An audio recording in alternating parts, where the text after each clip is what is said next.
Números, capítulo 35.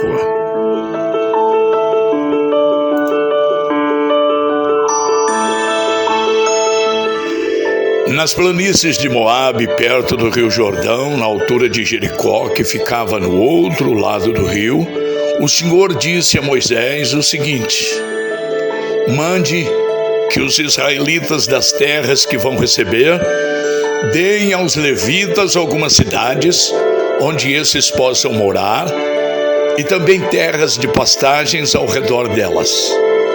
Essas cidades serão dos levitas e eles morarão nelas. As terras ao seu redor serão para o gado, para as ovelhas e as cabras e para os outros animais.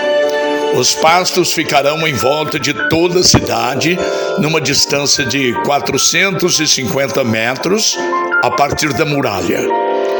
Todo o terreno formará um quadrado de 900 metros de cada lado, isto é, medirá a mesma coisa a leste e a oeste, ao norte e ao sul. A cidade ficará no meio e os pastos ficarão em volta. Deem aos levitas 6 cidades para fugitivos.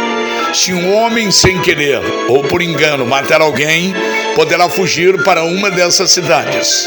Além dessas, vocês darão aos levitas 42 cidades.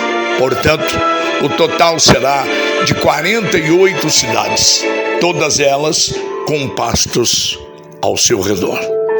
O número de cidades de levitas em cada tribo será determinado pelo tamanho do seu território. Isto é, dos territórios maiores será escolhido um número maior de cidades, e dos territórios menores, um número menor de cidades.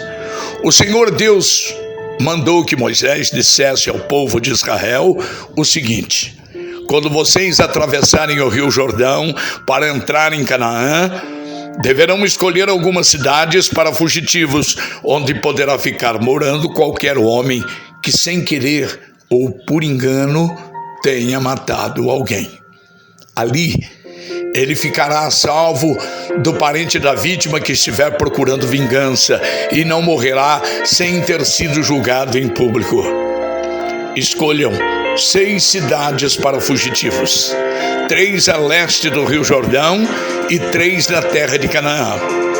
Essas cidades serão de refúgio tanto para os israelitas como para os estrangeiros que moram com vocês, seja só por algum tempo, seja para sempre. Quem tiver matado alguém, sem querer ou por engano, poderá ficar refugiado ali. Se um homem ferir uma pessoa com um objeto de ferro, ou com uma pedra, ou com um pau, e causar a morte dessa pessoa, ele é culpado pelo crime e será condenado à morte.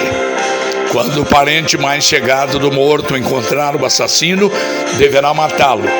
Se um homem empurrar o outro com ódio ou jogar alguma coisa contra ele com má intenção e ele morrer, ou se o homem esmurrar um inimigo e este morrer, o culpado será morto, pois é um assassino.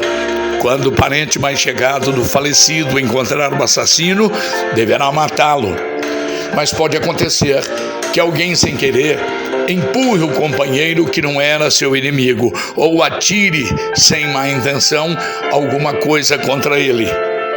Pode acontecer também que alguém sem ver atire uma pedra que venha a cair em cima de alguém e cause a sua morte.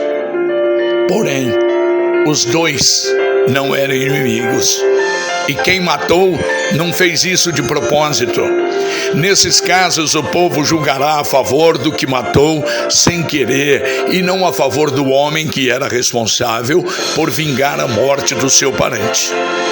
O povo deverá proteger o homem que matou sem querer, não deixando que ele seja morto pelo parente do homem que morreu.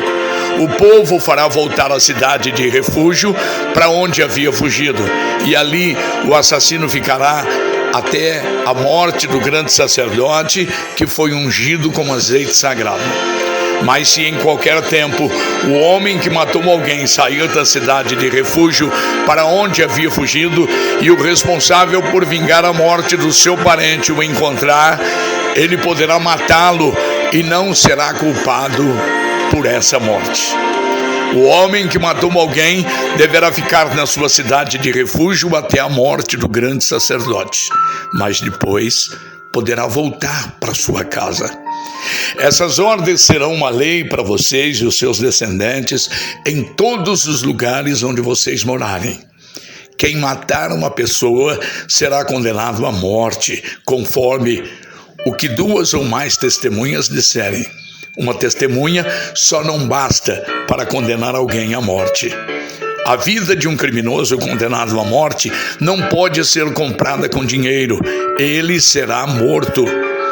Também não aceitem dinheiro para libertar aquele que viver fugido para uma cidade de refúgio e que quiser voltar para sua terra antes da morte do grande sacerdote. Portanto, não profanem com crimes de sangue a terra onde vocês vivem, pois os assassinatos profanam o país. E a única maneira de se fazer a cerimônia de purificação da terra onde alguém foi morto é pela morte do assassino. Não tornem impura a terra onde vocês vão morar, pois eu também estou no meio dela. Eu, o Senhor, vivo no meio dos israelitas.